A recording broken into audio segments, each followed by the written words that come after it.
kognitifnya nilai 10-10. Tapi ketika berhadapan di dunia kita kaget apa yang dibuat. Tidak bisa. Jadi ketika Bapak kuliah di ITB itu masih baru mati stresnya. Kita terlatih dengan bekerja, kita latih dengan berpikir. Itu bukti. Itu baru di negara kita. Nah, jadi yang ada kita nanti itu yang kita harapkan kemampuannya untuk ya. Nah, jadi contohnya itu banyak Bapak Ibu tenaga kita, pakar kita yang ada di negeri orang yang membangun industri maju. Contohnya yang pulang itu Hasan Data, itu orang-orang Amerika yang dipimpinnya, perusahaan-perusahaan Amerika luar biasa. Indonesia, Pak Habibie, apa yang tidak bisa ditawarkan kepada mereka? Pilihlah jabatan apa? Tentu saja dia punya hati pulang, ya. Karena nasihat orang tuanya, hujan emas di negeri orang, hujan batu di negeri kita, pulanglah, ya. Itu yang dipetik. Nggak mau dia ditawarkan. Nah, tapi kalau orang lain mungkin tidak, karena kognitifnya yang berisi, hati nuraninya tidak, mungkin tidak berkembang baik ya seperti Pak Habibie. Nah, dia kasar. Memang dolarnya banyak ketika di luar negeri. Kalau pulang pasti nggak terbayar di Indonesia. Kelemahan Eropa. Nah, tapi inilah yang mau kita bangun. Ya. Nah, jadi kalau Bapak gembira sekali dengan adanya Pancasila ini, profil Pancasila. Profil apa? Hah? Profil pelajar Pancasila. Pelajar Pancasila. Profil istilahnya dari sekolah. Profil Iya. Kenapa Bapak gembira? Karena khawatir kalau hilang Pancasila apa akibatnya? Bayangkan. Mau diubah dari Trisila hilang kepada Maha Esa, Kasila hilang, habislah Indonesia. Ya, bangsa Indonesia. Kan dikeroyok orang ramai-ramai. Tapi dengan adanya penangkal kepada Maha Esa, orang-orang yang anti Tuhan mikir-mikir juga untuk di Indonesia. Ya, orang ateis. Itu salah satu penyelamat bangsa ini. Jadi mungkin ada juga orang pimpin kita atau pendidikan kita punya nurani ini, pikiran yang panjang. Mari kita bangun anak-anak kita ini profilnya Pancasila. Nah, jadi itu ide ini Bapak Ibu. Jadi sangat penting itu. Dan tentu kita juga dulu membangun profil diri kita kan, ya sebelumnya. Karena itu berkaitan dengan etika dan moral. Nah mungkin itu diajarkan. Etika dan moral Pancasila itu pasti ditularkan. Ditularkan artinya kan kita tertular dulu kan. Seperti nyamuk menularkan kan dia ada bibirnya di dalam. Kalau tidak ada bibir tidak bisa menularkan kan. Nah itu, jadi guru ini sebenarnya menularkan itu, menularkan yang baik-baik nanti kepada anak. Jadi kalau dalam agamanya tidak binafsi, ya kan? Memulai dari diri sendiri. Jadi kalau itu Bapak dulu sudah belajar Pancasila, sudah dapat pelatihan keempat. Bahkan pelatihan itu sudah juara pula Bu. Apakah selalu juara? Tidak terkalahkan. Juara itu. Selalu juara umum. Pancasila. 36 bukti Pancasila. Cuma sayangnya itu sampai pemahaman saja, pemahaman terima. Tidak ada tokoh yang bisa yang dikatakan mana orang yang Pancasilais, payah mencarinya, ya kan? Karena itu tidak bisa diajarkan, hanya bisa ditularkan, diteladankan. Nah, itu masalah. Nah, jadi Bapak Ibu ini harus kuat ini. Saya jadi guru harus bertekad nih, menjadikan anak-anak ini profil Pancasila, supaya dia taat untuk mengamalkan agamanya, ya, taat untuk bangsanya, kemanusiaan. Yang adil dan berat, dia harus punya kemanusiaan. Kalau dia punya kemanusiaan, tidak ada yang korupsi, Bapak Ibu. Ya, punya orang, kita punya kita. Nah, kalau kemanusiaan ada, punya orang, punya kita. Itu arti kemanusiaan sudah. Nah itu. Persatuan di Indonesia. Kalau tidak bersatu lah Indonesia ini pasti akan mudah diobok-obok oleh bangsa lain. Negara kita ini negara kaya raya, orang miliarnya, ya kan? Ketika dulu Bapak pernah ke Beijing dulu, Bu. Jadi Banyak yang akan datang ke Rusia. Sepertinya kalau datang ke Rusia ini seperti berada di negara emas. Dia dapat gambar aslinya. Kalau dibebaskan bisa benar-benar jadi warga negara Rusia. Ya. Itu contohnya orang tahu bahwa Indonesia ini hebat, kaya raya dari sumber daya alamnya. Ya. Nah, cuma ini yang kita lalai di dalam membangun sumber daya, sehingga sumber daya alam kita tidak terolah oleh bangsa kita sendiri. Orang lain yang mengolahnya. Ya, nah, skill tadi Bapak Ibu, skill tadi, ya sawit saja kita mampu, orang Asia malah. Ya, tambang juga, nikel semuanya, orang luar semuanya mengolah, kita jadi cukup benar. Ya, nah, jadi ini Bapak Ibu harus dicerdaskan. Tidak ada bisa melawan orang tanpa kecerdasan. Kecerdasan harus dilawan dengan kecerdasan. Teknologi harus dilawan dengan teknologi. Tidak bisa dengan tangan Bapak Ibu. Ya. Nah, jadi dibangun kecerdasan. Nah, yang kecerdasan tadi orang itu otaknya harus dibangun, kecerdasan intelektualnya, kecerdasan kalkulnya harus dibangun supaya jadi orang baik, motivasinya baik. Ya. Nah, skillnya harus dibangun supaya dia bisa bekerja membangun bangsa ini sumber daya alamnya. Nah, itulah sebenarnya didikan Pancasila, bersatu membangun bangsa ini, musyawarah untuk yang baik. Ya. Itu luar biasa itu, untuk yang baik-baik, ya, untuk mengangkat pimpinan. Mari kita musyawarah, jangan sikut menikut. Itu ajaran kerakyatan, rakyat yang berkuasa, tidak pemerintah yang berkuasa. Sekarang kan terbalik itu, ya nah, rakyat menjerit kan, jangan naikkan minyak mahal, datangkan kau, tetap juga naik sudah. Nah, itu salah dalam manajerial. Ya. Tanya kepada berkuasa lagi, itu seharusnya. Saya tidak berhasil, itu contoh kebijakan yang salah sebenarnya. Harusnya rakyat mendengar, ada rakyat mendengar. Kemudian keadilan sosial. Kalau jalan itu Bapak Ibu, pastilah akan terjadi pemerataan, pembangunan, pendidikan, kekayaan. Sekarang kan kalau kekayaan itu banyak berada pada orang asing, di negara kita tidak banyak. Seperti Bapak Ibu tahu kan, saya sudah mensurvei banyak. Misalnya mall-mall besar itu siapa yang punya. Kemudian materi yang dibuat sampai ke produk. Ya, silakan. Oh ya, sudah habis kursi. Seperti lama mencari ya, di mana labor biologi. Ini komtingnya Prof. Hah? Komting. Oh. Yudi. Ketua kelas.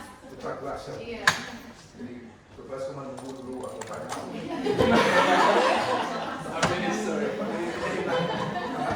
Ya, biasanya seperti itu. Selamatkan dulu anggota. Itu juga salah satu yang nanti kita memang yang kita bikin sebagai dulu. Tadi malam dikasih tugas dadakan kok, presentasi semuanya hari ini, makanya begadang. Jadi kalau Bapak kita masuk ke Pancasila itu, ya.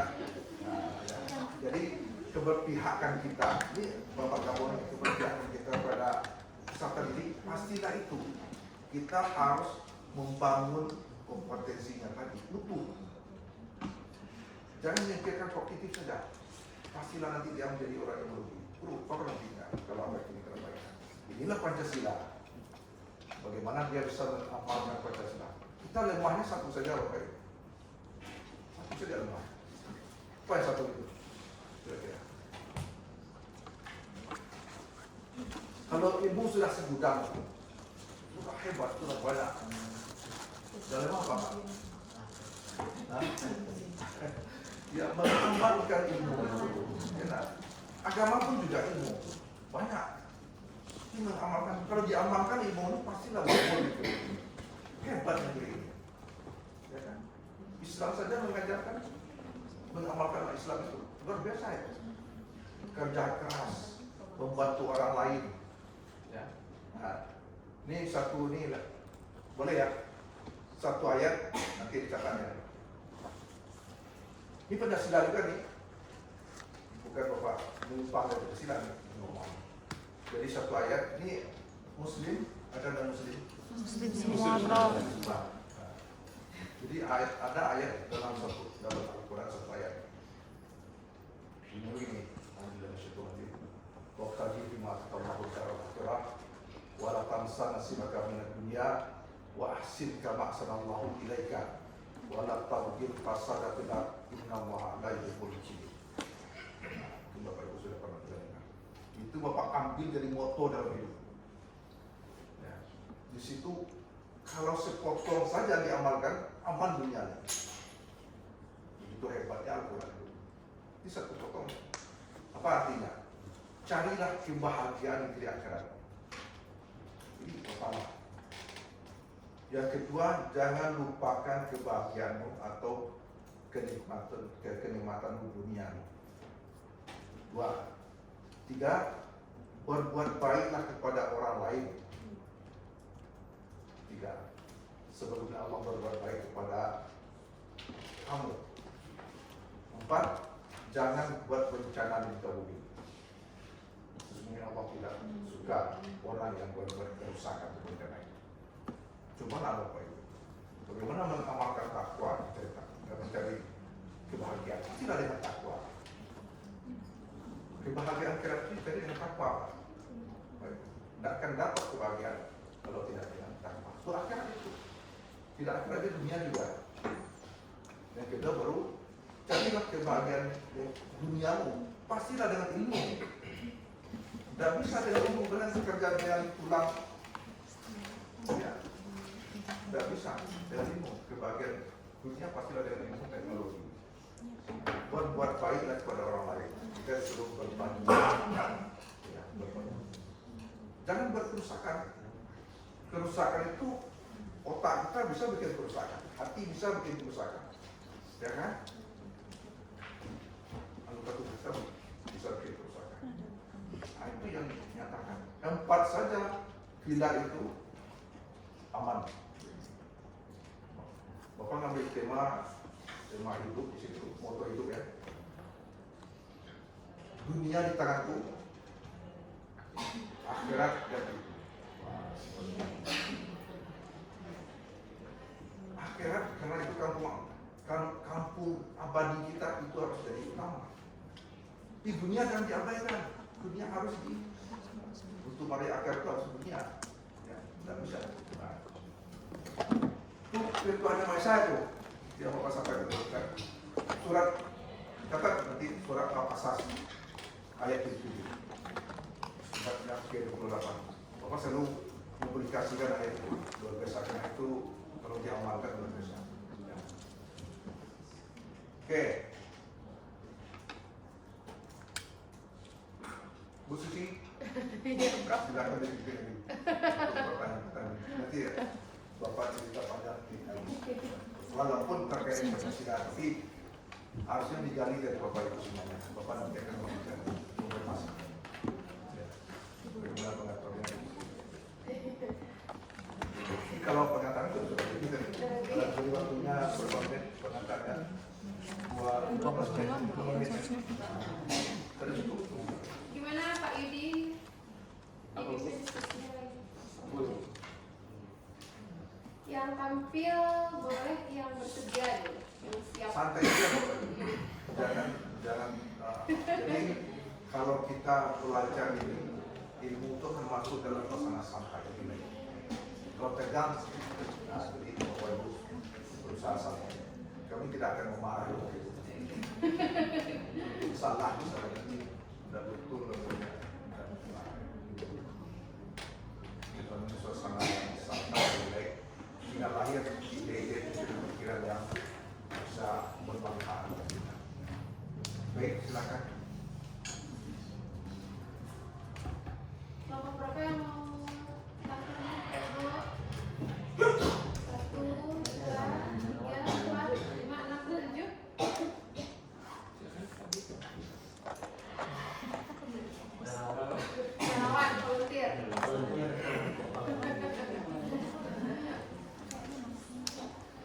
Mati.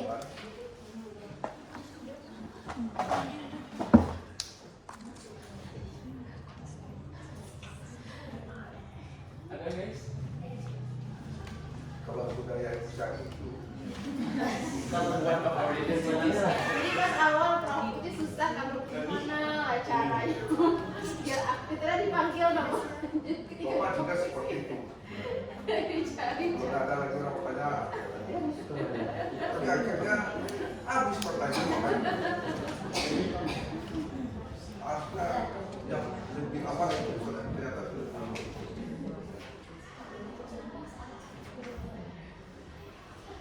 Ini saking semangatnya pengen ketemu sama bapak, nih pak pakai baju seragam. Biasanya nggak pernah pakai baju seragam. Dia tadi yang kira-kira dan bertemu dengan Bapak. Iya. Jadi Bahagia. tadi sudah Bapak sampaikan, Bu Suci ini ini Bapak semua yang Bapak, iya. jadi artinya ilmunya karena sudah sebesar sudah diserap oleh Bu Suci. Dan bahkan sudah lebih sudah pengembangannya. Karena Bu Suci Bapak percaya untuk yang memiliki Bapak Ibu semuanya, walaupun usia beliau ini masih muda ya. Ada yang sama besar pak. Ada suami saya. Ya, kalau kita sifatnya kan berbagi, tidak ada Diskusi sharing ya pak. tidak ya sharing, tidak ada menggurui sebenarnya. Apalagi kalau PPG memang diatur kegiatannya bisa sharing, diskusi. Kita membangun berbesar, ada yang berbagi. Sedikit ya sebelum mulai, Bapak ada rumus ini. Rumus untuk mendapatkan suatu kegiatan aktivitas itu yang berkah, maksudnya belajar ini. Ada teori 5B, teori 5B ya. Nah, ini boleh catat, bisa direnungkan.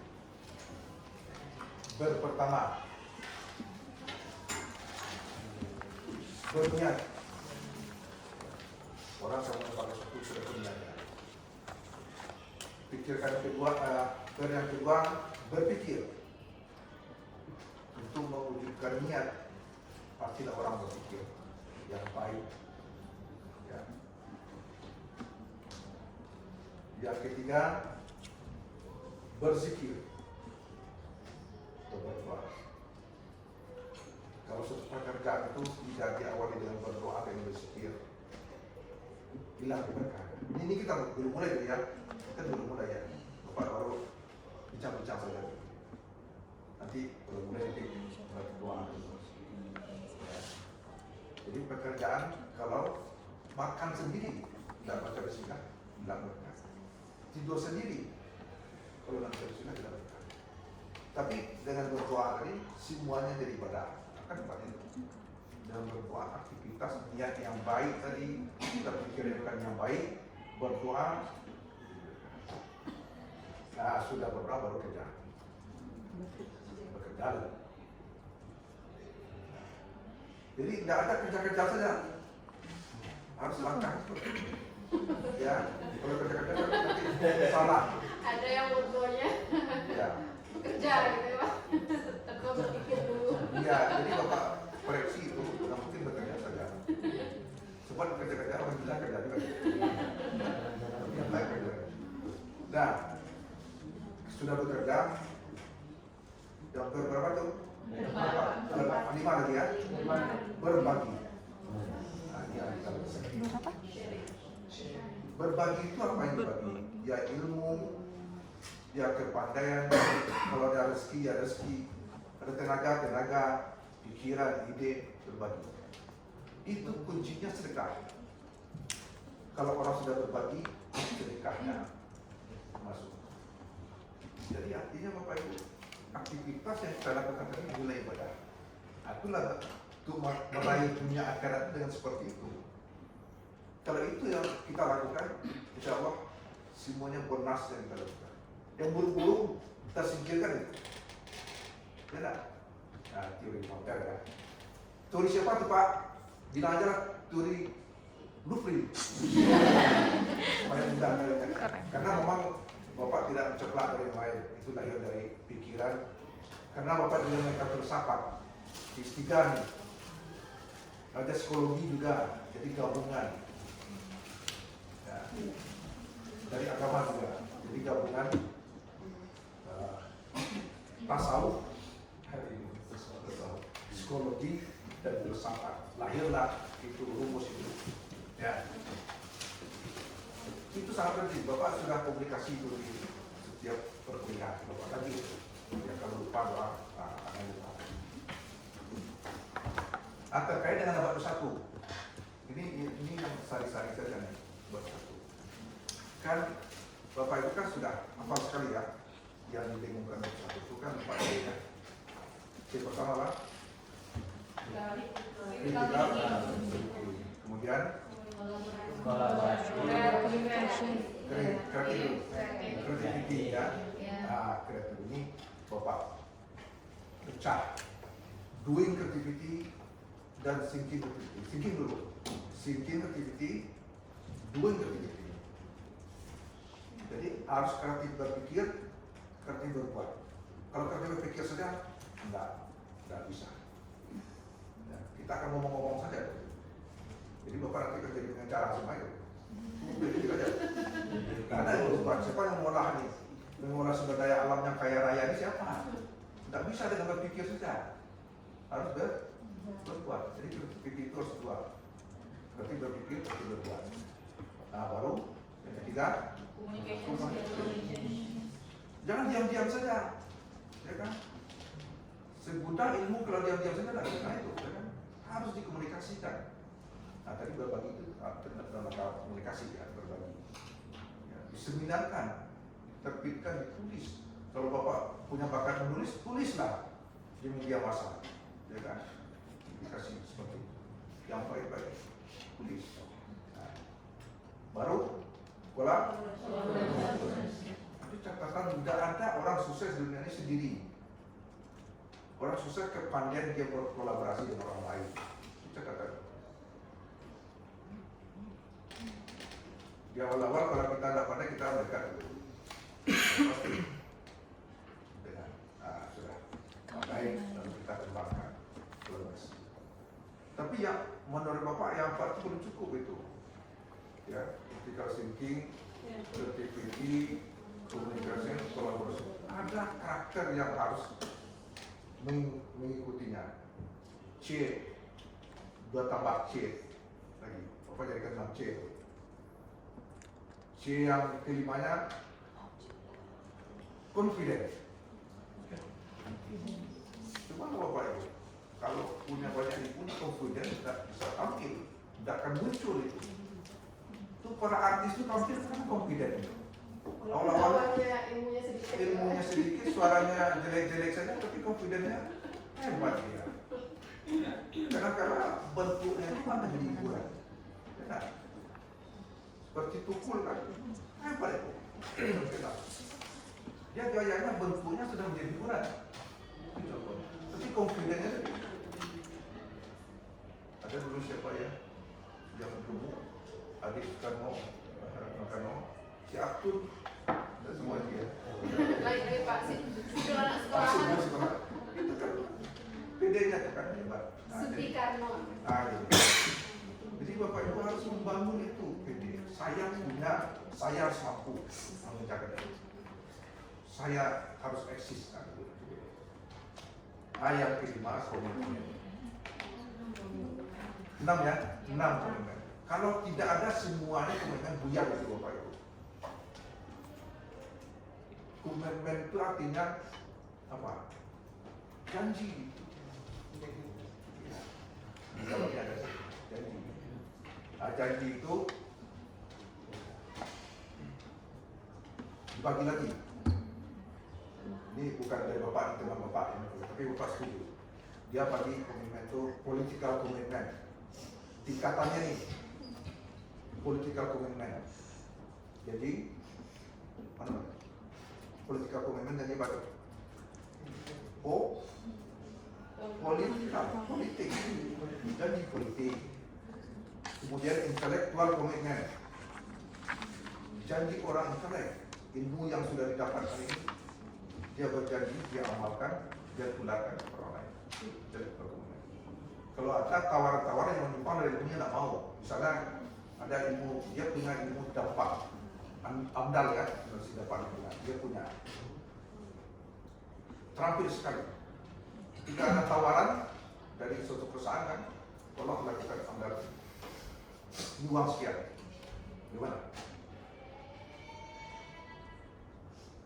Kalau intelektualnya berkata ini tidak cocok dengan ini, karena tidak memenuhi syarat.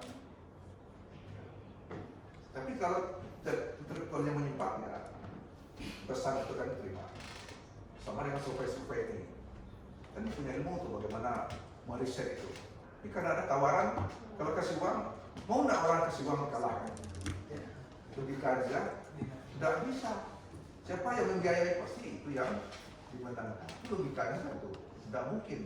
Kalau dia terima tawaran itu pasti dia memenangkan. Itu penyimpangan komitmen intelektualnya. Baru emosional komitmennya ketiga, kecerdasan emosi. Ya, kecerdasan emosi termasuk juga bagi individu, sedekahnya, berbuat baik kepada orang lain. Kalau dalam agamanya hablum minan nas. Ya, kalau baik hubungan dengan manusia, dengan Allah kita baik. Nah, kalau kita kaitkan dengan agama, tanda orang baik, mudah saja. Baik hablum minallahnya, baik hablum minan nas. Yakinlah itu. Tapi ada orang yang yakin dia baik hubungan Allah, hablum tadi banyak manusia cuek-cuek saja, itu masih bertanya itu. Kalau agamanya, dia rajin dari beribadah ini mungkin haji sekian, tidak. Surah lain tidak perlu. Dan juga dia orang baik-baik saja, suka menolong, membantu. Tapi dengan Allah dia tidak ada hubungan. Tidak bisa. Dia dua itu kuncinya. Kalau mau lihat, baik tidak hubungan dengan Allah baik. Ya. Yang keempat itu namanya spiritual commitment, janji dengan Allah. Jadi ketika dia menyatakan ini, janji dirinya, ya kan, sekaligus juga saksi Allah. Itu yang tertinggi Bapak Ibu, yang terendahnya political commitment.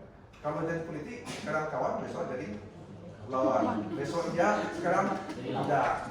Ya kan? Nah, itu jadi politik namanya. Di mana ada kepentingan, disitulah dia yang terpenting. Jadi, ini bukan cocok dengan agama dia. Sebenarnya politik itu baik, cuma disimpang juga jadi orang konotasinya ini.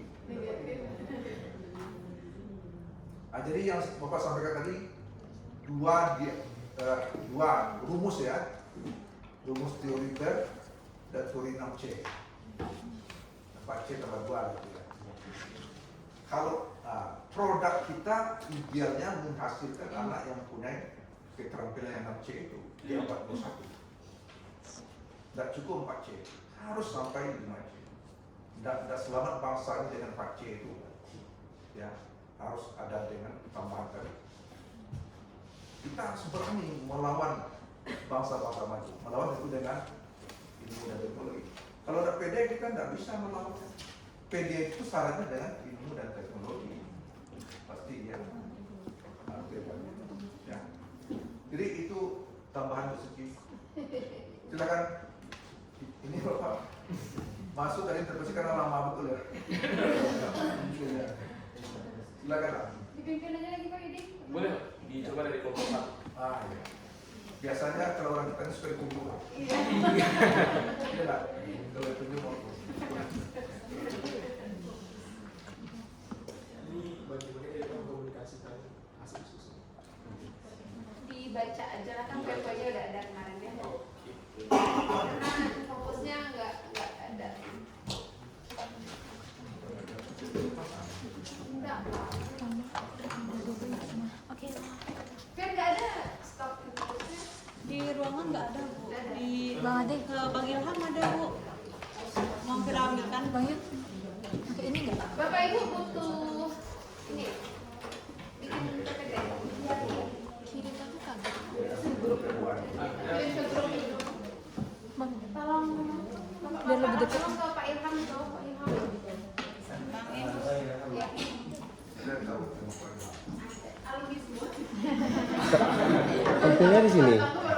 Tempelnya di mana? Di sini aja. Dan kader nggak dibawa ya? Enggak.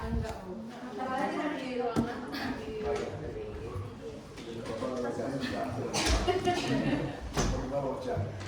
Harus foto bersama betul Pak. Nah, tuh. Tenang. Ini kenapa nggak pakai baju seragam?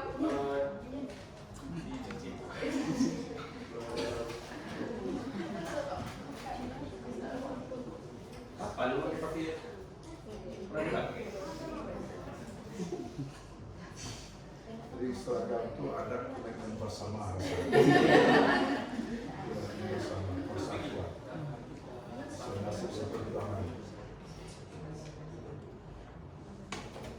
Baru bajunya lah. Iya. Sembari menunggu fokus mungkin bisa kita komunikasikan kita hasil. Ya boleh dimulai Boleh. oleh Bapak. Oke, kita buka dulu Bapak Ibu sekalian. Prof dan Ibu. Bismillahirrahmanirrahim. Assalamualaikum warahmatullahi wabarakatuh. Waalaikumsalam warahmatullahi wabarakatuh.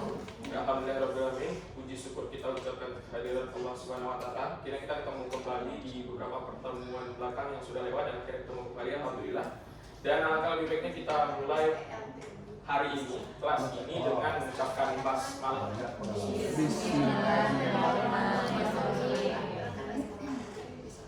Bapak Ibu sekalian, kemarin kita masuk di pertemuan tentang identitas, dan kenapa dua poin tersebut ada di Pancasila dan sangat relate untuk menjadi sesuatu yang ada di model pendidikan Indonesia, terutama model pendidikan yang menjawab abad 21. Nah, kebetulan kemarin kita sudah singgung sedikit dengan Bu Suci bagaimana makna daripada entitas itu sendiri. Kedua, bagaimana dengan identitas? Karena pertemuan sebelumnya kita juga sudah bicara soal identitas, bagaimana manusia Indonesia, ciri khas dan karakter dan sebagainya. Dan di basic awal, pertemuan awal itu kita berbicara tentang role model filosofi daripada pendidikan Indonesia, yaitu Bapak Ki Hajar Dewantara. Nah, sekarang kita akan membahas lebih lanjut dan mendalami. Dari hasil diskusi kami akan paparkan beberapa poin-poin penting. Poin-poin penting tersebut adalah, pertama, kita akan ulas kembali bagaimana entitas. Kita ulang lagi Bapak Ibu. Poin-poin pertama yang akan kami ulas lebih dalam adalah sebenarnya apa entitas ini? Entitas Pancasila itu sendiri apa? Nah, apa relate-nya ke identitas Pancasila? Lalu ketiga, kenapa Pancasila, entitas dan identitas Pancasila ini mampu menjadi dasar daripada pendidikan Indonesia, mampu menjadi tolak ukur pendidikan Indonesia selama proses perkembangan pendidikan itu sendiri. Nah, yang keempat, maka diusung dengan sebuah pola profil pendidikan Pancasila. Nah, ini adalah jawabannya daripada bagaimana Pancasila itu hidup dalam ruh pendidikan. Nah, poin-poin propela ini akan kita bahas. Teman-teman juga punya pemikirannya masing-masing. Kami akan beri bukti bagaimana propela ini hidup di setiap pembelajaran pendidikan Indonesia, terutama didukung oleh kurikulum Merdeka saat ini. Nah, langsung saja Bapak Ibu, sembari menunggu fokus, kita akan coba paparkan untuk entitas dan identitas itu sendiri. Nah, paparan pertama ini akan coba disampaikan oleh Ibu Safni. Pada Ibu Safni kami silakan. Assalamualaikum warahmatullahi wabarakatuh. Waalaikumsalam warahmatullahi wabarakatuh. Perkenalkan, nama saya Safni. Baiklah, saya akan mempresentasikan untuk poin yang pertama, yaitu Pancasila sebagai entitas dan identitas bangsa. Nah, sebelum masuk ke Pancasila sebagai entitas dan identitas, saya akan terlebih dahulu menjelaskan apa itu entitas. Nah, entitas itu merupakan sesuatu yang memiliki keberadaan yang unik dan berbeda. Nah, bentuknya tidak harus dalam bentuk fisik. Nah, apa Pancasila itu sebagai entitas bangsa? Yaitu Pancasila itu memiliki ciri khas tersendiri, yakni adanya keberagaman nilai yang terkandung di dalamnya. Kemudian masuk ke yang kedua, yaitu identitas. Apa itu identitas? Yaitu refleksi diri atau cerminan diri yang berasal dari keluarga atau gender, budaya, etnis, dan proses sosialisasinya.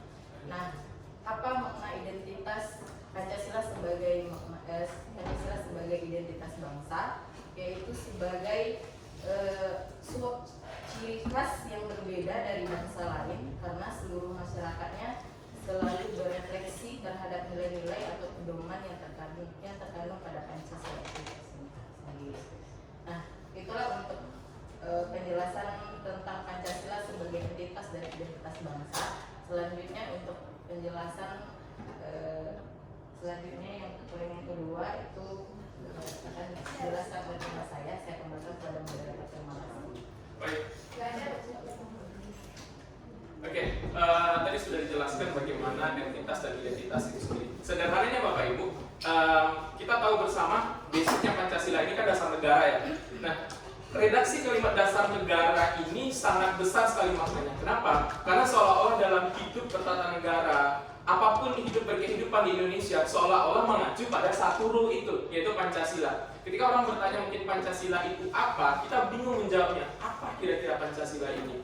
Bingung kan? Rasa menjelaskan secara lebih detail Pancasila itu apa gitu. Nah sekarang, sesuatu yang membingungkan inilah yang menjadi dasar kenapa dia disebut sebagai entitas. Sesuatu yang abstrak, yang absurd inilah yang kita sebut dengan entity tadi.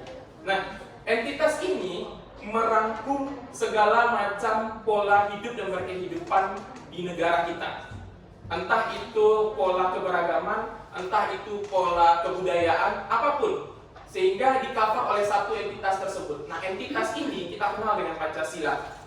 Isi di dalam poin-poin entitas ini sendiri akan menjadi ciri khas atau karakter bangsa sehingga berbeda dari negara lainnya. Itu yang kita kenal dengan identitas. So, itu poin bedanya Bapak Ibu. Ketika Pancasila adalah representatifnya untuk mewakili segala sesuatu yang absurd, sedangkan identitas adalah karakternya, ciri khasnya, apa yang membuat kita berbeda dari negara lainnya. Nah, poin kedua, kita akan membahas tentang bagaimana Pancasila ini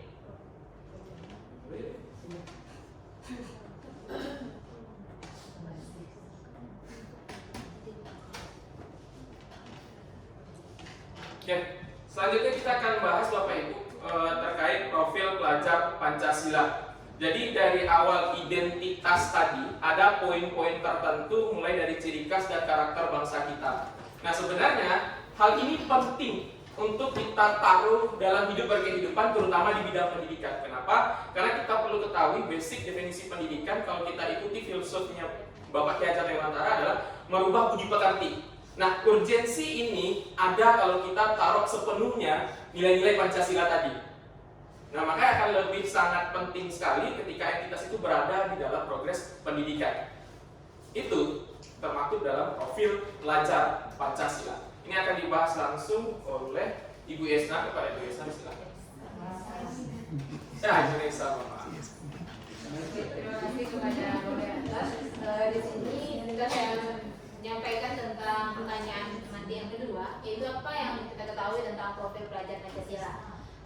Profil pelajar Pancasila atau kita singkat dengan Propela.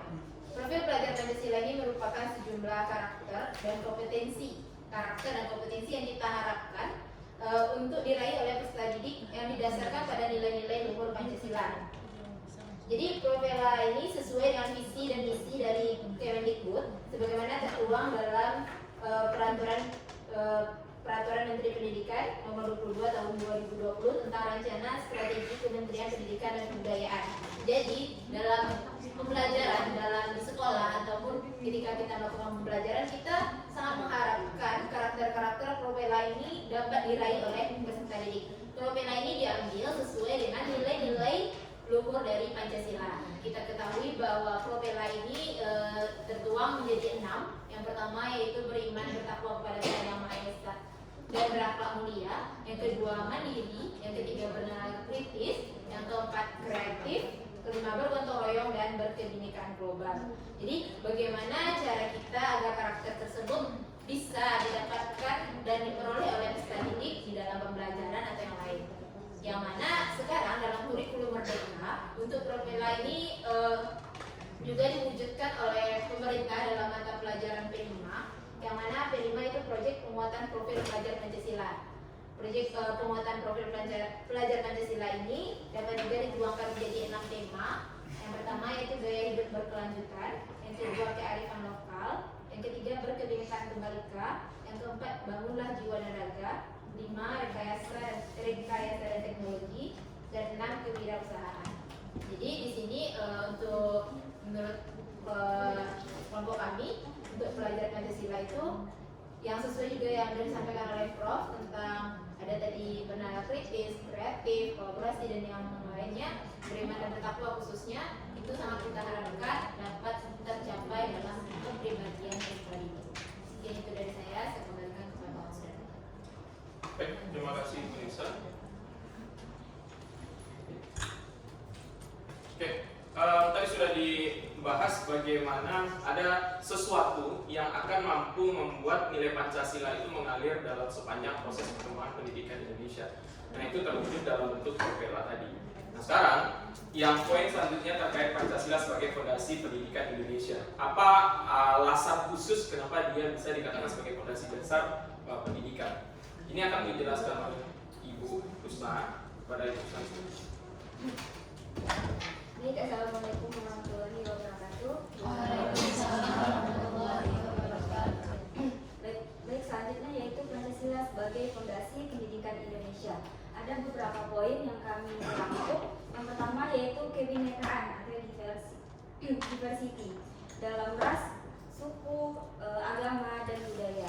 Kemudian poin yang kedua, kesadaran multikultural, religius, keragaman budaya, suku, ras, dan religius dan agama merupakan kekayaan yang membentuk identitas Indonesia. Nah, yang ketiga, dinamika menegaskan Bhinneka Tunggal Ika menjadi identitas moral ataupun karakter setiap warga Indonesia. Kesadaran atas kesamaan nilai moral yang berakar dari keyakinan agama yang berbeda-beda merupakan jembatan untuk membangun kehidupan bersama yang adil, bersaudara, berbelarasa, dan berdamai. Nah, kemudian pendidikan agama merupakan bagian integral dari pendidikan manusia Indonesia yang memiliki tanggung jawab untuk melestarikan dan mengembangkan identitas bangsa Indonesia. Selanjutnya, sebagai bangsa yang memiliki akar keragaman dan kekayaan nilai-nilai religius, Indonesia perlu mengoptimalkan pendidikan agama bagi penegasan identitas dan kesatuan bangsa. Kemudian, Pancasila merupakan dasar filosofi pendidikan pada umumnya dan pendidikan agama di Indonesia yang berkontribusi bagi kesatuan hidup berbangsa dalam kemajemukan Indonesia.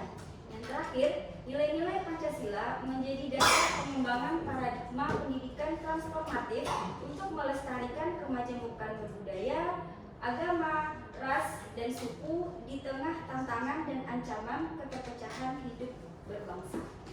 Itu dikembalikan. Baik, Bapak Ibu sekalian, itu dijelaskan oleh Bu Husna bagaimana sifat Indonesia yang sangat multikultural, entah dari budaya, agama, sampai pola pengajaran di setiap keluarga ini sangat multi sekali. Nah, ada satu hal yang mampu mengcover itu semua, dan itu adalah Pancasila. So that's why kenapa dia menjadi urgensi paling penting untuk dikatakan sebagai fondasi dasar dalam pendidikan di Indonesia. Kita lanjut. Nah, poin di slide ini cuma ada 3 poin Bapak Ibu, dan ini adalah slide yang akan saya jelaskan secara langsung. Kali ini kita akan bahas bagaimana relevansi Pancasila sebagai entitas dan identitas bangsa pada pendidikan profil pelajar Pancasila abad 21. Nah, fokusnya adalah kalau tadi kita sudah bahas entitas itu apa gitu, something yang mampu merepresentatifkan Pancasila itu seperti apa gitu. Identitasnya adalah karakternya.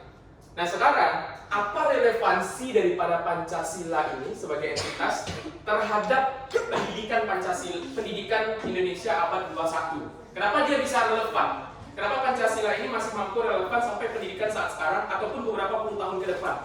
Kan pertanyaannya seperti itu ya Bapak Ibu. Hal yang sama seperti ketika Prof membuka kelas kita dengan membacakan ayat Al-Quran, menyampaikan intisari daripada ayat Al-Quran. Kenapa itu tetap terus relate? Karena Allah menjaga daya ilmu Al-Quran itu sampai seterus masanya. Nah, hal yang sama terjadi di Pancasila. Ini bukan menyamaratakan Pancasila dengan Al-Quran, tidak. Garis bawahi. Tapi sifatnya, meaningfulnya itu hampir sama Bapak Ibu sekalian. Kenapa? Hal ini mampu relevan. Maka ketika kita bicara soal relevan, apa poin-poin yang ada di Pancasila sehingga itu relevan dan mampu tetap dipertahankan, mampu mengembangkan pendidikan Indonesia itu lebih baik ke depannya. Satu adalah value-nya. Redaksi itu saya sendiri yang bikin, jadi tidak ada dari hasil beberapa bacaan, maka saya rangkum jadi 3 poin utama Bapak Ibu. Value-nya apa tadi? Nah, semua yang ada pada nilai-nilai Pancasila, mulai dari bagaimana nilai historis menggambarkan perjuangan daripada bangsa kita, mulai dari menggambarkan representatifkan multikultural kita, multiregional kita, apapun bentuknya, ada di sana. Bagaimana multi hidup dan berkehidupan di Pancasila, itu ada semua gitu. Value seperti itu sangat berharga, Bapak Ibu sekalian. Kenapa? Karena di luar sana, value seperti apa yang ada pada Pancasila itu tidak ada. Ketika orang mampu menang dengan knowledge dan teknologinya, maka kita menang dari sisi yang lainnya. That's Pancasila, multikultural, multiregionalnya. Saya ingat ketika Bu Suci mention ketika identitas manusia yang ada di Pancasila adalah ramah tamah.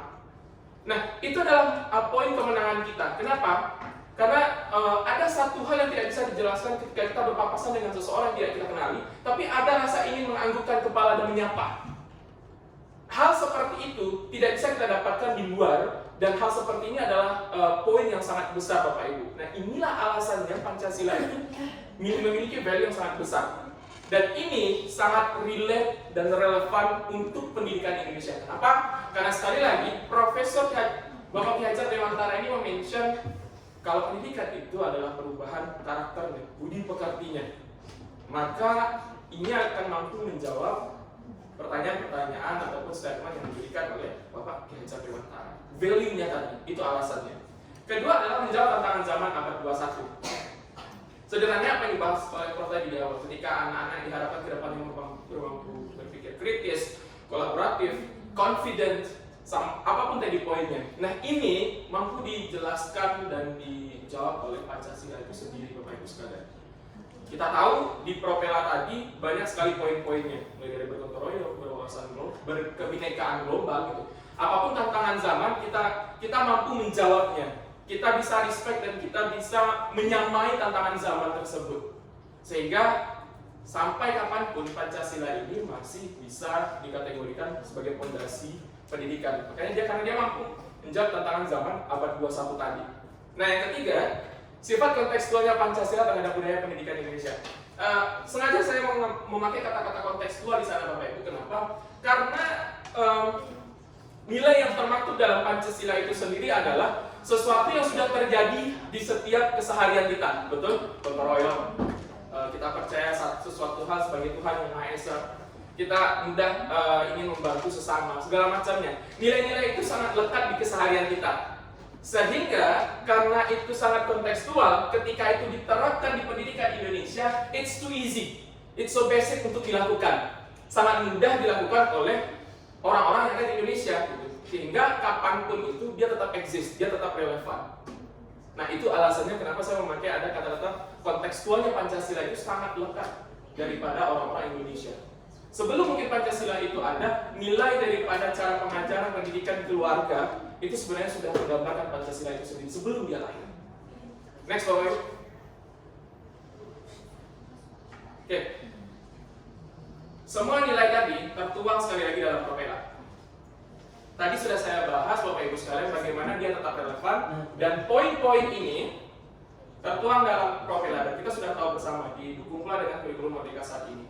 Nah, bagaimana kita mewujudkan lebih jauh supaya nampak daripada poin-poin Propela tersebut, sehingga gampang pula kita menyatakan bahwasanya ada nilai Pancasila selama pendidikan Indonesia sendiri. Nah, ini akan dijelaskan langsung oleh Ibu Yesa, pada Ibu Yesa.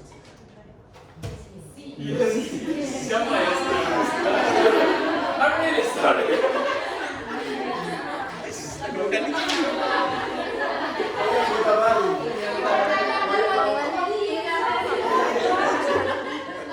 It doesn't mean I'm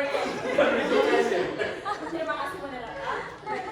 Saya akan memberikan presentasi dari rekan tentang bagaimana sih mewujudkan profil pelajar Pancasila pada pendidikan yang berpihak pada peserta didik dalam pendidikan abad ke-21.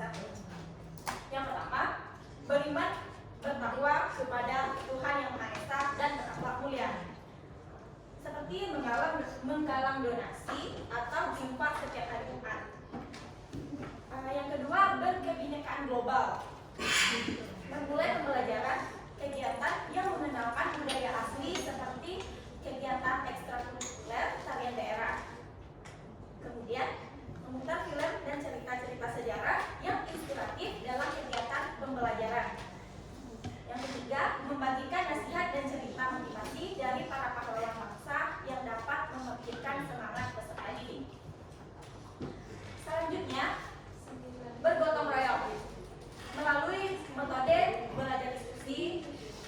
Seperti sekolah juga bisa mengadakan kegiatan bersih-bersih atau membuat siswa dalam satu kelas bekerjasama membersihkan kelas mereka masing-masing. Yang keempat itu kreatif, memberi kebebasan penugasan pada siswa untuk mengasah kreativitas mereka. Selanjutnya mandiri.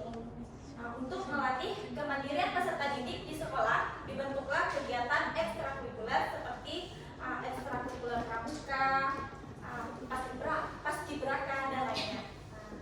Selanjutnya, bernalar kritis, memberikan pertanyaan pemantik yang mendorong anak untuk berpikir kritis. Mungkin itu dari saya kembalikan kepada moderator. Itu tadi paparan terkait bagaimana mewujudkan profil pelajar Pancasila. Sederhananya Bapak Ibu, segala sesuatu yang sempat kita saksikan selama observasi di sekolah, budaya mereka, itu adalah salah satu bagaimana nilai profil Pancasila itu ada. Dulu ketika awal-awal saya gabung di kelas filosofi pendidikan ini, saya berpikir apa makna atau implementasi dari filosofi ini. Karena tidak akan terlihat nyata. Ketika kalau kita belajar bagaimana asesmen, mungkin akan terlihat langsung. Tetapi semakin jauh kita mendalaminya, ternyata ada sesuatu yang sebenarnya sudah terjadi tapi kita tidak pernah sadari. Dan itulah yang disampaikan oleh kelompok kami, bagaimana poin-poin seperti sesuatu yang soft, mungkin budaya bersalaman sebelumnya, budaya disiplin ketika ada murid yang terlambat, dan budaya kolaboratif ketika mereka dibuat berkelompok. Hal-hal sesederhana itu sebelum kurikulum Merdeka ini kita pun sudah merasakannya. Maka ini menjadi saksi nyata bahwasanya Pancasila itu hadir di tengah-tengah proses pembelajaran pendidikan kita. Itu adalah poin-poin yang mampu kami sampaikan dari kelompok 1. Bagaimana Bapak Ibu sekalian, kita buka sesi diskusi. Oke, kita akan buka sesi diskusi. Pertama, saya akan meminta pemikiran dari Bapak Ibu sekalian. Kalau seandainya ada punya poin yang lebih yang akan mendukung pemikiran-pemikiran ini, kami silakan. Kedua, kita baru punya sesi tanya jawab. Begini Bapak Ibu, karena 40 menit lagi ya, jadi mungkin kita yang presentasi cuma satu kelompok aja bisa. Jadi untuk menambahkan materi bisa dari kelompok-kelompok lainnya juga. Baik, terima kasih Bu. Maka mungkin dari hasil diskusi Bapak Ibu sekalian, bahan-bahan presentasinya yang bisa lebih membangun materi ini, kami silakan. Silakan katakannya, saya akan usul. Baiknya per kelompok Pak ini, jadi perwakilan masing-masing kelompok. Karena mungkin yang kelompok yang lain juga sudah mempersiapkan dari malam. Oke, kita start dari kelompok. Kita ada 7 kelompok ya, Bapak Ibu. Kita start dari kelompok 7. Disilakan Bapak Ibu yang member dari kelompok. Poinnya aja. Poinnya saja.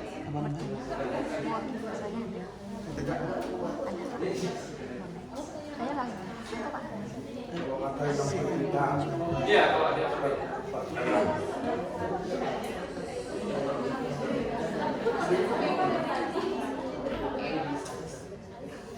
Ada Bapak Ibu?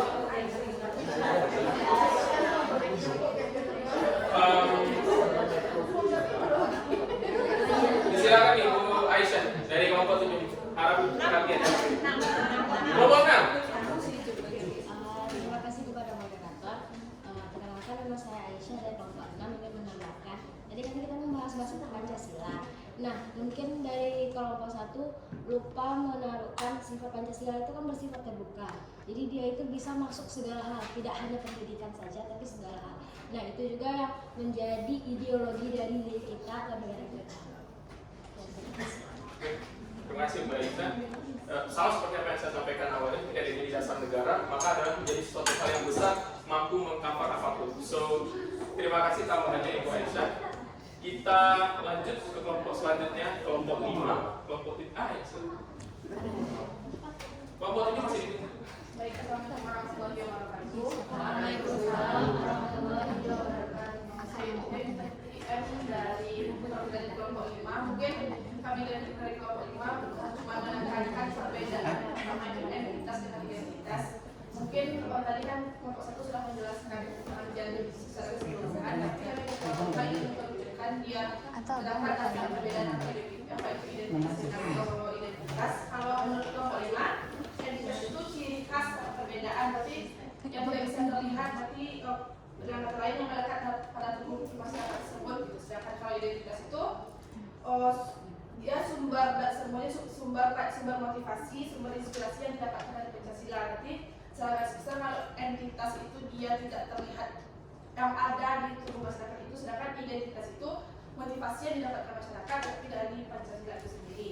Itu perbedaan identitas dengan identitas menurut kelompok 5. Terus selanjutnya mengenai yang kedua, poin yang kedua itu profil pelajar Pancasila. Kelompok 5 mendapatkan 3 poin mengenai apa itu profil pelajar Pancasila. Yang pertama itu Pancasila sebagai landasan moral peserta didik. Berarti dalam kurikulum sekarang moral peserta didik itu lebih diutamakan daripada kurikulum sebelumnya. Yang kedua, nilai-nilai Pancasila membentuk pelajar Pancasila. Yang terakhir itu pembelajaran sepanjang hayat yang memiliki kompetensi dan wawasan global serta berperilaku sesuai dengan nilai-nilai Pancasila. Sekian dari kelompok 5. Baik, terima kasih Bu. Kita ada penekanan yang berbeda dari identitas dan identitas. Oke, silakan kelompoknya dari kelompok berapa Pak? Silakan.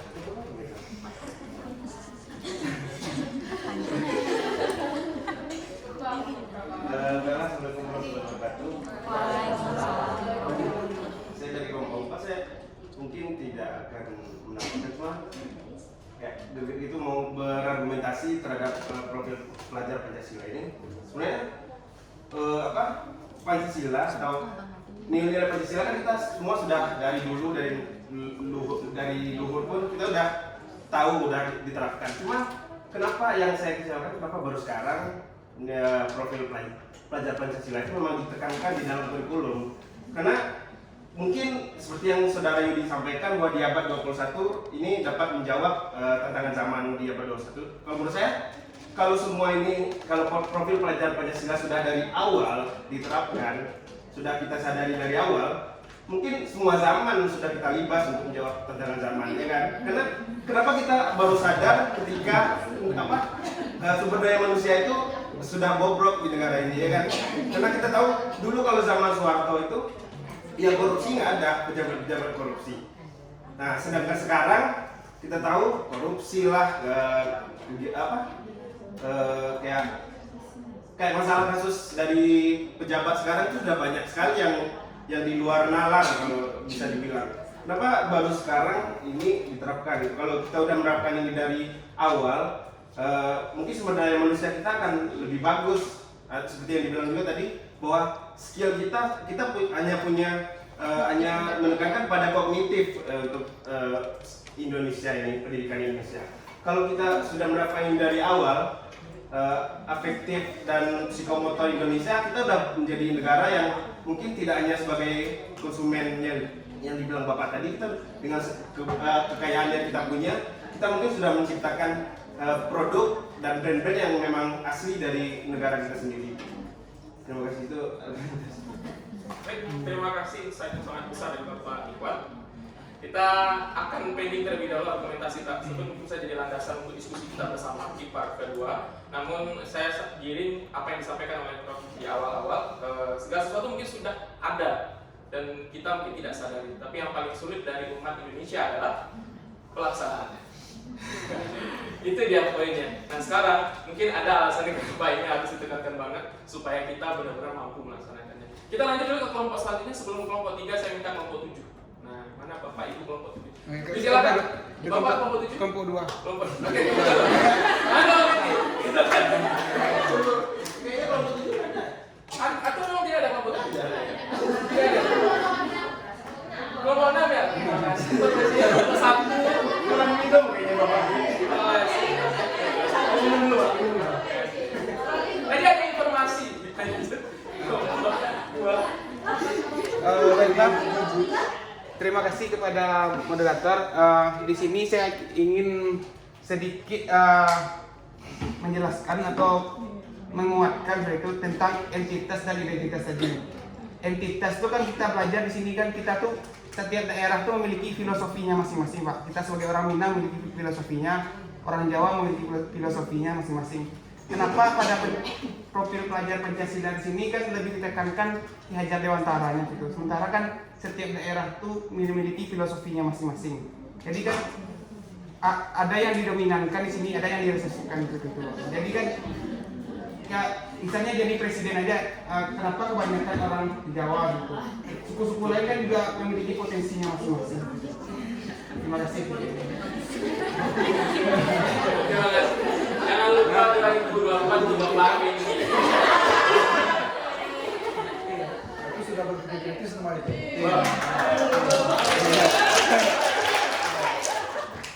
Tanyakan itu kan. Baik, sebagai pemimpin yang baik, kita tarik lagi ke kelompok 3. Kita akan berikan haknya sesuai pada tempatnya dan lebih penting. Kita berikan kesempatan kelompok 3. Terima kasih moderator. Kami dari kelompok 3 akan menyampaikan tentang tambahan ataupun ini menyentil sedikit sesuatu yang tentang pembelajaran abad 21 tidak terlalu dikedepankan tadi, integrasi profil pelajar Pancasilanya di pembelajaran abad 21. Nah, pembelajaran abad 21 ini kita kenal dengan teknologi, dengan informasi yang banyak di sumbernya yang kita tidak bisa memfilternya.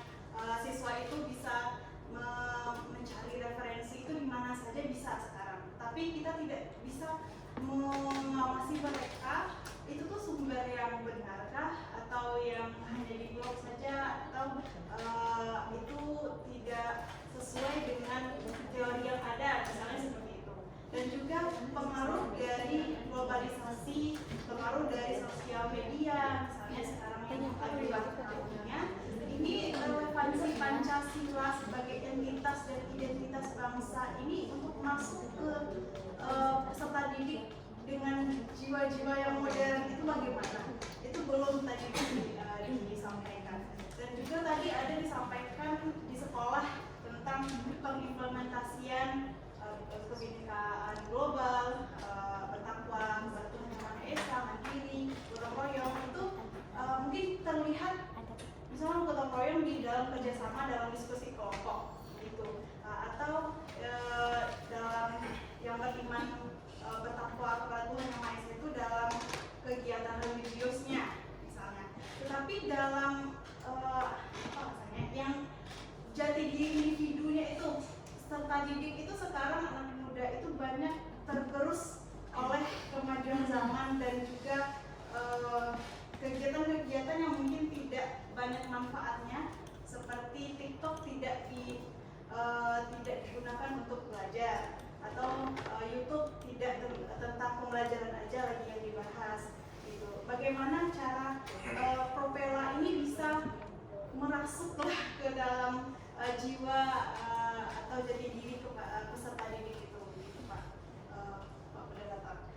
Itu mungkin menyentuh ya, dan mungkin akan jadi bahan diskusi ke depannya. Terima kasih. Saya kembalikan kepada moderator.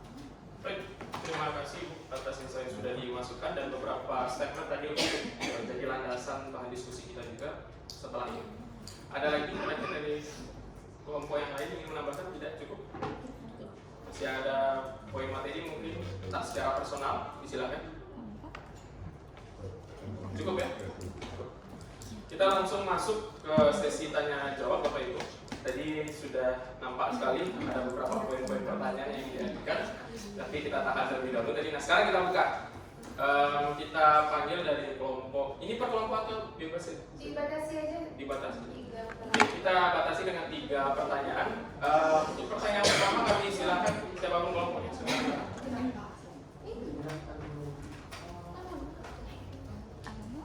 Silakan Bapak Ibu. Atau mungkin melanjutkan atau mengelaborasi daripada statement dari Bapak Ibu tadi ada dari Bapak Ibu yang sebelah sana, jadi bisa tuh. Ya, jadi ada beberapa orang itu memang susah mengingat nama. Iya. Ibu udah Bu. Susah. Oh. Tidak ada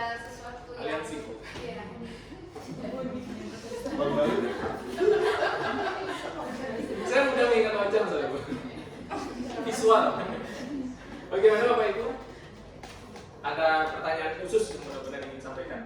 Atau kalau tidak kita buka dari statement-statement yang sudah ada. Jadi itu sudah ada unsur pertanyaan sudah. Noni, ya? Ibu Noni silakan. Betul ya Ibu Noni? Aman.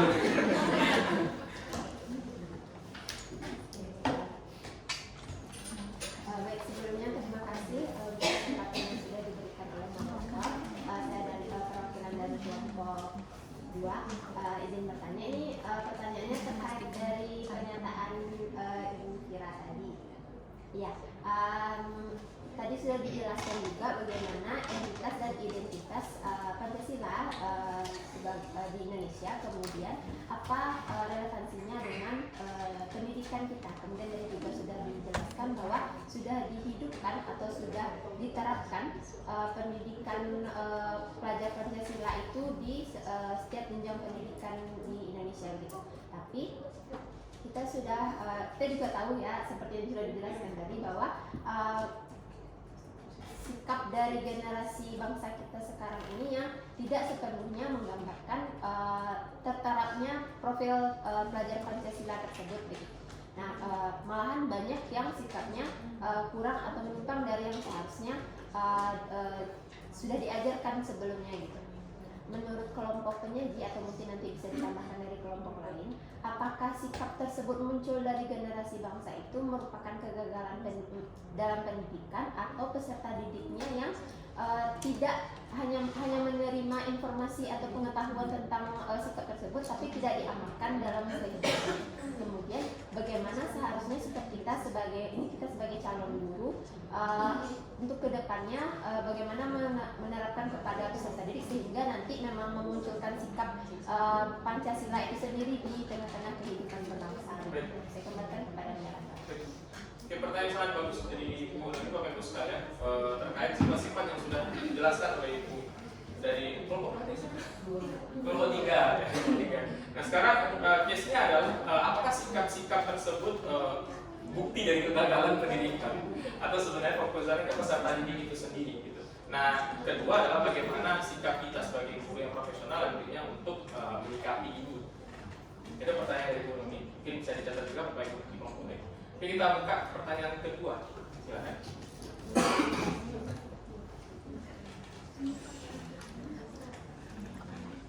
Ada? Masih ada? Oh iya, bagaimana Bapak Ibu ada atau dengan case yang sama? Yang sama.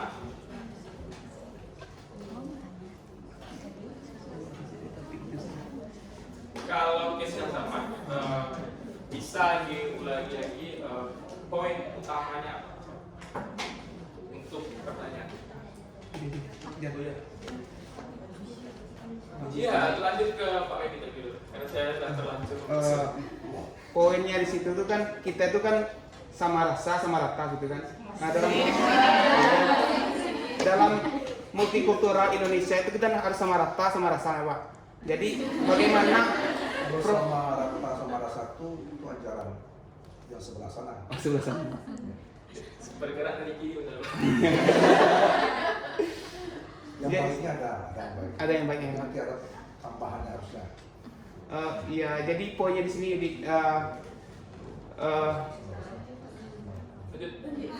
bagaimana cara kita tuh supaya pendidikan Indonesia itu mencerminkan keseluruhan budaya dari Indonesia seperti itu.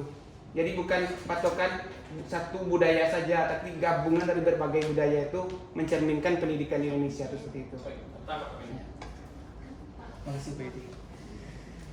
Terima kasih Pak Edi atas pertanyaan multikultural dan how to cover Pancasila. Ya, silakan Ibu Cindy. Oke, terima kasih moderator atas kesempatannya. Sesi media pertama dari kelompok 6 yang bertanya. Perhatiannya mohon Bapak Ibu.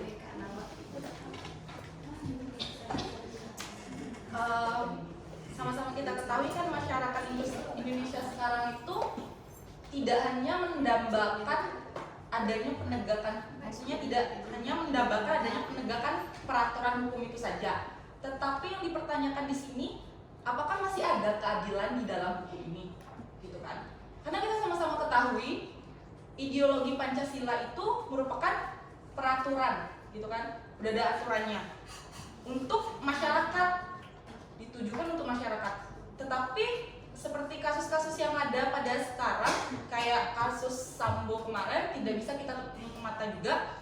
Posisinya Ibu PC katanya nggak bisa ditahan karena memiliki anak dan hal sebagainya. Kemudian di waktu yang bersamaan, di sana masyarakat yang tidak punya apa-apa, punya anak juga, tetapi ditahan gitu kan.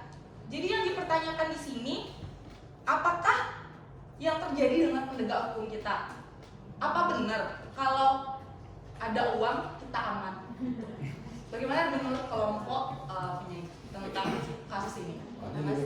Kritis lagi pertanyaan. Terima kasih. Sudah tahu Terima kasih Bu Siti atas pertanyaan yang sangat kritis ini.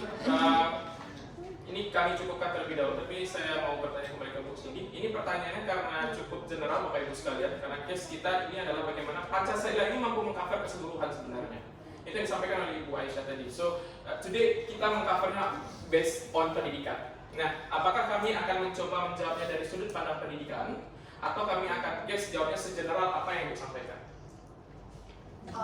Kalau dari saya pribadi, saya pengen kelompok menjadi menjawab dari case pendidikannya sebagai seorang pendidiknya dan juga sebagai generalnya, sebagai masyarakatnya.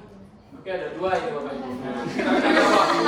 Karena waktu sebagai kontingen yang baik kita akan teamwork bersama. Yang jawab bagian general. Karena itu general sekali ya Bapak Ibu. Mungkin Bapak Ibu akan kontribusi besar di sana. Kami akan coba jawab Bapak Ibu. Kami minta waktu dulu untuk beberapa menit, 1 menit minimal untuk menjawab daripada semua pertanyaan Bapak Ibu. Namun jika ada yang benar-benar sudah punya jawaban, tidak masalah, langsungkan saja. Jadi menghemat waktu.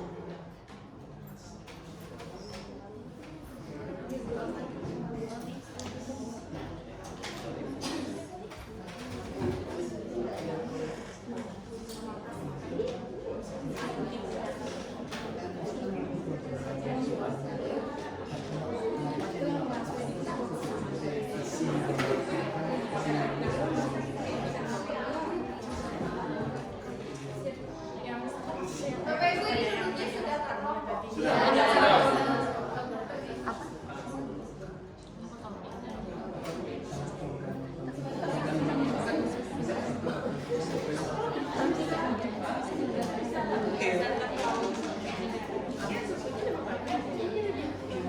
Izin kelompok penyaji, izin kelompok penyaji. Saran dari saya untuk pertanyaan rekan-rekan semua bagusnya dituliskan saja di. Jadi bisa dibantu juga.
selama kita kan cuma 2 ya. Megawati kan masih nggak tahu yang Megawati nggak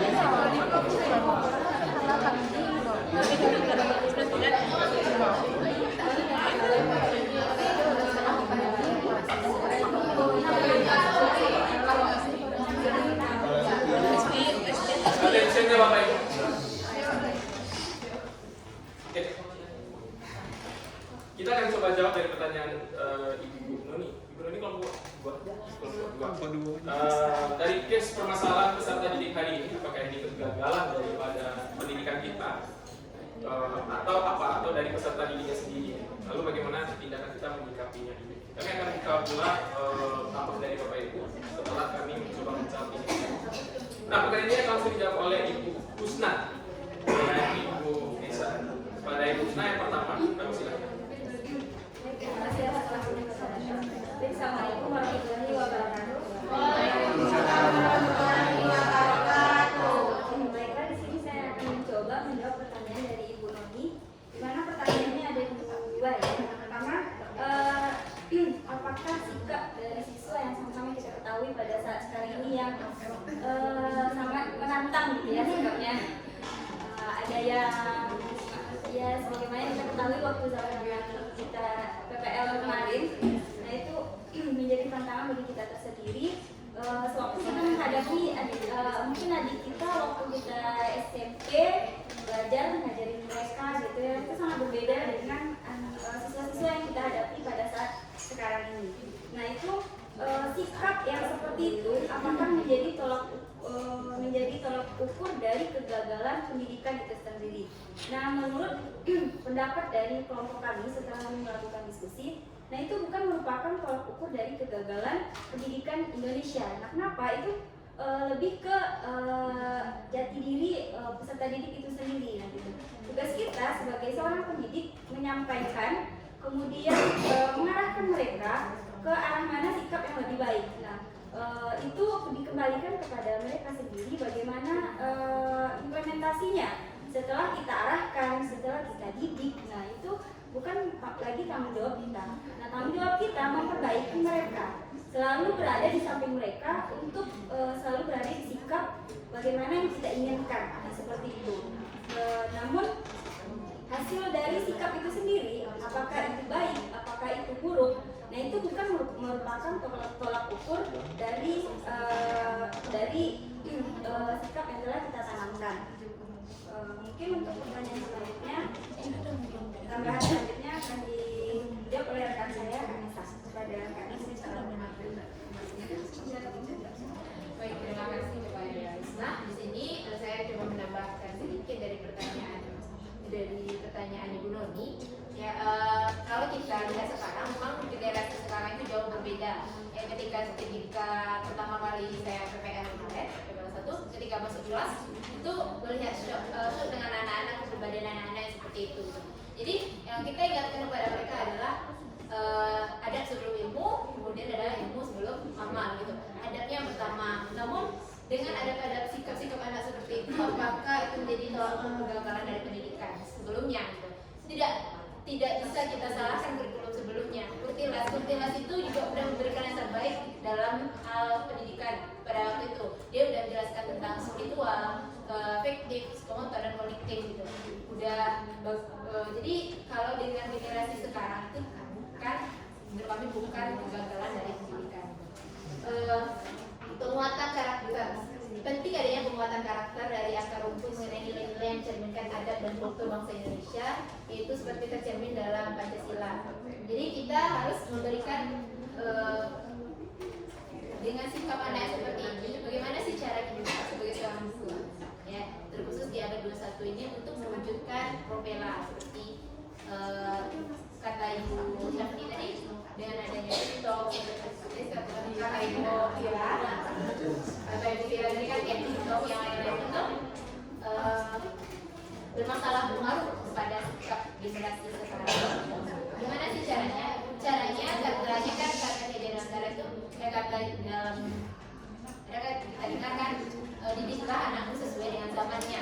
Ya, kita nggak bisa menyamakan antara pendidikan ketika kita di sekolah dulu diajarkan bagaimana dulu dengan pendidikan sekarang. Kalau sekarang, ketika kita lihat dalam PPL kita, di kelas itu ada 30 anak. Ternyata di antara 30 anak itu anak yang benar-benar sungguh untuk belajar itu cuma sekitar 6 orang. Yang mau peduli dengan kita, yang mau menanyakan tugas itu hanya 6 orang. Selebihnya mereka ada yang memperhatikan ke depan, namun dia tidak fokus dengan kita. Ada yang datang itu cuma untuk hadir saja. Terus bagaimana sih sikap kita untuk menerapkan ProBella tadi? Gitu. Maka kita sebagai seorang guru harus menggunakan metode dan pembelajaran yang lebih menarik, ya sesuai dengan zaman sekarang. Tidak boleh lagi kita mengajarkan dengan cara menuliskan di depan menuliskan catatan itu sampai habis gitu. Gak bisa lagi seperti itu, dan kita tidak bisa lagi menceramahi karena anak-anak sekarang ini, generasi sekarang ini itu berbeda sekali. Kemudian untuk ProBella tadi gimana sih gitu?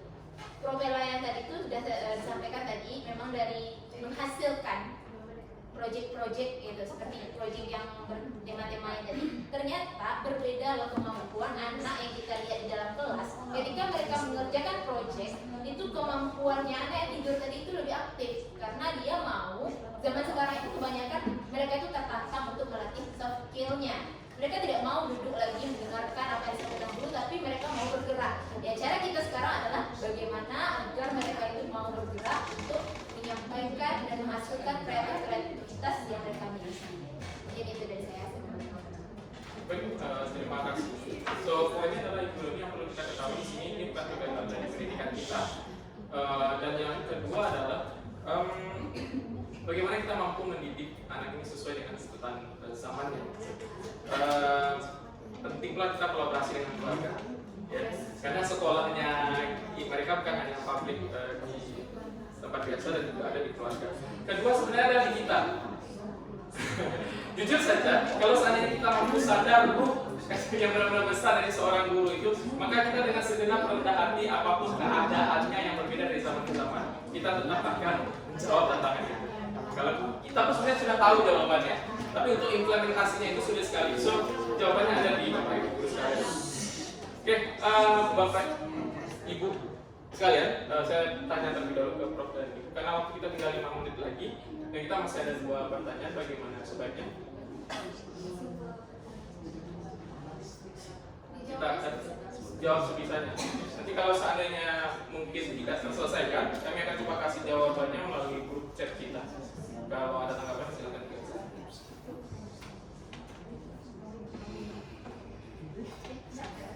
Oke, untuk pertanyaan dari Ibu Cindy, itu akan dibuka jawabannya oleh Ibu Safni. Ibu Sani. Oke, baik, saya akan menjawab pertanyaan dari Ibu Cindy, yaitu apa masih ada keadilan saat ini? Padahal Pancasila itu adalah landasan hukum yang ada di Indonesia. Jadi Pancasila itu memang sebagai landasan hukum dan juga sebagai sumber hukum tertinggi yang ada di Indonesia. Nah, menurut saya pribadi juga dan tadi diskusi kami, saat ini itu masih ada keadilan, tapi sangat sedikit dan perlu kita perjuangkan. Jadi apa hubungannya dengan pendidikan kita? Nah, tugas kita lah sebagai calon guru untuk mendidik siswa-siswa kita agar bisa punya sikap yang berlandaskan kepada Pancasila. Nah, melalui yang bahasan kita tadi yaitu ProBella. Jadi semoga mungkin kedepannya nanti di Indonesia kita ini akan ada keadilan yang merata untuk masyarakat Indonesia. Oke, terima kasih. Saya hormati kepada Bapak. Baik, terima kasih. Kalau ada tambahan dari Bapak Ibu sekalian, saya silakan. Silakan Ibu. Baiklah, saya akan mencoba menjawab pertanyaan dari Ibu sendiri. Nah, seperti kita tahu kalau pembentukan karakter dari seseorang itu kan bisa dibentuk dari jalur pendidikan. Bagaimana seseorang itu kita ketahui bisa dibentuk dari jalur pendidikan. Nah, kalau misalnya seperti kita tahu kasus Putri tadi, mungkin memang dari dia tumbuh ya, zaman dia bertumbuh, dia tuh terbiasa dimanjakan. ya mungkin misalnya tidak bertanggung jawab dengan apa yang dilakukannya. Jadi kebiasaan itu mungkin itu juga dari tindakan dari guru. Mungkin ada beberapa guru yang membela dia padahal dia salah, atau orang tuanya yang membela dia padahal dia salah, maka terbentuk karakter dia seperti itu. Nah, kalau misalnya kita sebagai seorang guru sudah menanamkan jiwa tanggung jawab kepada siswa kita dari pertama kali, maka walaupun dia punya harta, uang dan jabatan sekaligus, dia bisa tetap bertanggung jawab dengan apa yang dilakukannya. Itu menurut saya. Oh, terima kasih banyak Bu Aisyah dan Bu Santri dari kelompok 1. Ada lagi tambahan dari Bapak Ibu? Ya, silakan Ibu. Baik, terima kasih Pak Dokter. Saya keluarga dari kelompok 5. Di sini saya akan menambahkan dari tadi kan ada 2 poin kan, dari segi pendidikan yang terkait dengan Provela sama dari segi general. Jadi di sini saya akan menambahkan yang dari segi general terkait dengan hukum yang ada di Indonesia, apakah masih memiliki keadilan atau tidak. Itu isi yang saya dapat dari pertanyaan itu sendiri. Kalau menurut saya keadilan masih ada, cuman dari segi aparat penegak hukum. Di situ nggak bisa kita salahkan langsung aparat yang berperan, misalnya pihak kepolisian ataupun aparat lain seperti dari TNI. Itu mungkin yang melaksanakan yang saya sebut dengan oknum. Yang salah bukan dari pihak kepolisian ataupun dari TNI-nya, tapi beberapa oknum yang terlibat. Kemudian dari tindakan yang sudah dilaksanakan atau diimplementasikan tersebut yang kurang ditindaklanjuti, sehingga semakin meningkat perilaku dari para oknum tersebut. Menurut saya seperti itu. Terima kasih sekali. Ada lagi Pak Guru sebelum saya lempar kembali ke Ibu Cindy? Lempar saja. Itu sama dua. Kalau sudah diskusi kita butuh waktu lebih ya guys. Kita lanjutkan Bu Cindy. Bagaimana? Baik, terima kasih moderator dan juga rekan-rekan semua. Yang saya tangkap di sini berarti balik lagi kita sebagai seorang pendidik ya. Nanti jawabnya sebagai seorang pendidik, bagaimana kita menerapkan kepada siswa kita nanti ke lingkungan, rasa bertanggung jawab, benar-benar harus menerapkan sikap Provela tadi seperti itu. Kemudian tadi juga tambahan dari Ibu Monik, tidak semua aparat negara itu buruk. Mungkin bahasanya sekarang oknum. Tapi kalau menurut saya pribadi ya, bahasa oknum di sini sebenarnya gimana ya? Oknum. Saya tidak setuju. Misalnya salah-salah sedikit oknum polisi, salah-salah sedikit oknum guru, salah-salah sedikit oknum kepsen. Jadi mereka masih berlindung, mempunyai tameng dengan bahasa oknum. Dan menurut saya semuanya itu terlibat gitu. Tidak ada istilah oknum di sana lagi. Kalau untuk masa sekarang gitu. Kalau koruptor, oknum juga. Koruptor juga dikatakan oknum. Udah bahasanya koruptor, oknum lagi. Dan negatif lagi. Gitu. Mungkin itu sih dari saya. Terima kasih. Terima kasih tanggapannya Ibu. Ini perlu sekali kita berjelas-jelas ya kalau koruptor. Iya. Ya, saya dengarkan. Tidak ingin melimitasi diskusi yang sangat hangat ini, tapi saya harus lempar kembali ke Ibu Suci dan Prof. Nurli bagaimana baiknya. Sudah 3. Tinggal satu sebenarnya. Pertanyaan yang sangat kritis sekali soal Jawab saja supaya memuaskan. Ini ada masalah dengan korupsi. Ini bersumber nanti ketua. Iya, Jadi ini jawab di luar kelas. Saya ada Satu masalah. sumber, ada satu sumber. Minumkan Indonesia. Minumkan Indonesia. Yang saya tangkap Bapak Ibu sekalian, ketika kita punya case apapun itu keadaannya, pendidikan sampai case politik seperti yang diangkatkan oleh Bapak Weddi tadi, perkara keadilan, dominasi golongan tertentu terhadap jabatan tertentu yang ada di sana sebagai tata negara kita, case tersebut tidak membuktikan bahwasanya Pancasila tidak mampu mengcover dasar negara. Itu terlebih dahulu yang harus kita katakan. Namun apapun yang sudah terjadi itu adalah bahan diskusi yang sedang kita lakukan tadi. Nah, saya ingin memberikan 2 hal Bapak Wendy. Pertama, seseorang itu mampu melakukan sesuatu ketika dia mendapatkan tahta. Kedua, knowledge. Saya lupa yang ketiga. Jadi saya mention 2 ini saja. So, ketika dia punya knowledge, maka berikan aturannya impact yang benar-benar besar. Entah itu ke countrymu, keluarga, dan segala macamnya. Nah, bahayanya adalah ketika kamu punya tahta kekuasaan. Nah, ini dia. Saya tidak mau menjelaskan panjang lebar bagaimana fungsional tahta tersebut digunakan dari zaman dulu sampai saat sekarang. Tapi kalau sebenarnya ini benar-benar digunakan dengan baik, keadilan bukan perkara membagi rata tapi menempatkan segala sesuatu pada tempatnya, aturan case tersebut bisa diminimalisir. Bukan berarti tidak ada. Case tersebut bisa diminimalisir gitu. Sekali lagi yang ingin saya sampaikan adalah kejadian yang ada di sana, perkara jumlahnya yang berbeda dan segala macam, it doesn't mean kita tidak benar-benar hidup Pancasila, terutama di pendidikan seperti itu. Kita harus ingat bahwasanya terbentuknya pemikiran-pemikiran dasar negara di dahulu 1945 bahkan 1928, orang-orang besar di Sumatera Barat itu sangat-sangat berperan penting. Nah, tugas kita sekarang bagaimana menghidupkan peran-peran tersebut selama kita belajar. Entah menyampaikannya secara sedikit demi sedikit. Kita belajar besar dari Bapak Andi. Bagaimana menyampaikan sesuatu kecil dalam pembelajaran. Itu terlebih dahulu yang mampu saya jawab dari kelompok 1 ke Pak Yudi. Nah, saya kembalikan. Baiklah, terima kasih kepada Pak Yudi. Saya rasa cukup memuaskan lah jawaban dari Pak Yudi tadi. Cuma memuaskan.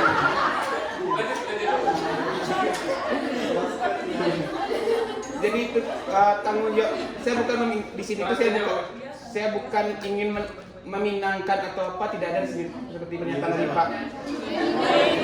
Tapi ingin memeratakan. Jadi semua suku itu punya kesempatan yang sama di Indonesia ini itu. Terima kasih teman-teman.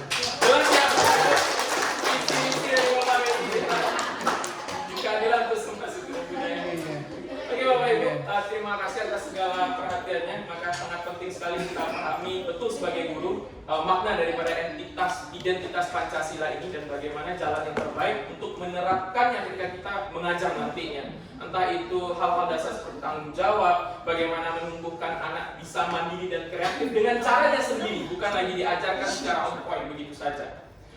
Terima kasih diskusinya, terima kasih Bapak dan Ibu atas perhatiannya. Kami tutup dari kelompok 1 dengan mengucapkan hamdalah. Alhamdulillah.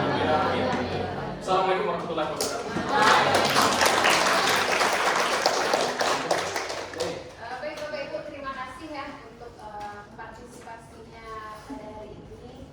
Ini juga terima kasih kepada Bapak Apa sedikit kan Iya. untuk memperkuat. Closing statement Pak. Ya. Jadi kalau Bapak melihat ini sudah berkembang, apa ya, yang 5C yang meneruskan itu sudah berkembang. Tinggal yang Kritis, berpikirnya ya, nanti berbuatnya lebih. Tidak komunikasinya apalagi itu ya, itu sangat penting. Kolaborasi sudah, komitmen sudah tanggung jawab dengan tugasnya masing-masing, ya kan? Confident sudah kurangi mengeluarkan pendapat yang kritis itu kan confident. Jadi 6C itu sudah jalan, ya, sudah jalan.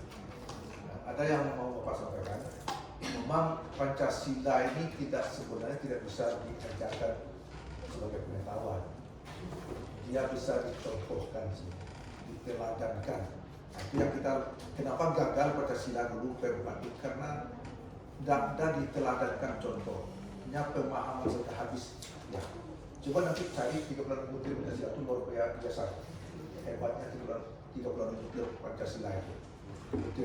Setiap sila itu sedang ada butir-butirnya yang luar biasa. Cuma pengamalan tadi, itu yang Pak katakan, kita yang lemah itu adalah satu saja. Menerapkan, mengamalkan. Memahami sudah luar biasa. Kalau kita sudah berdebat, apa kan sudah membantu, cuma mengamalkan itu.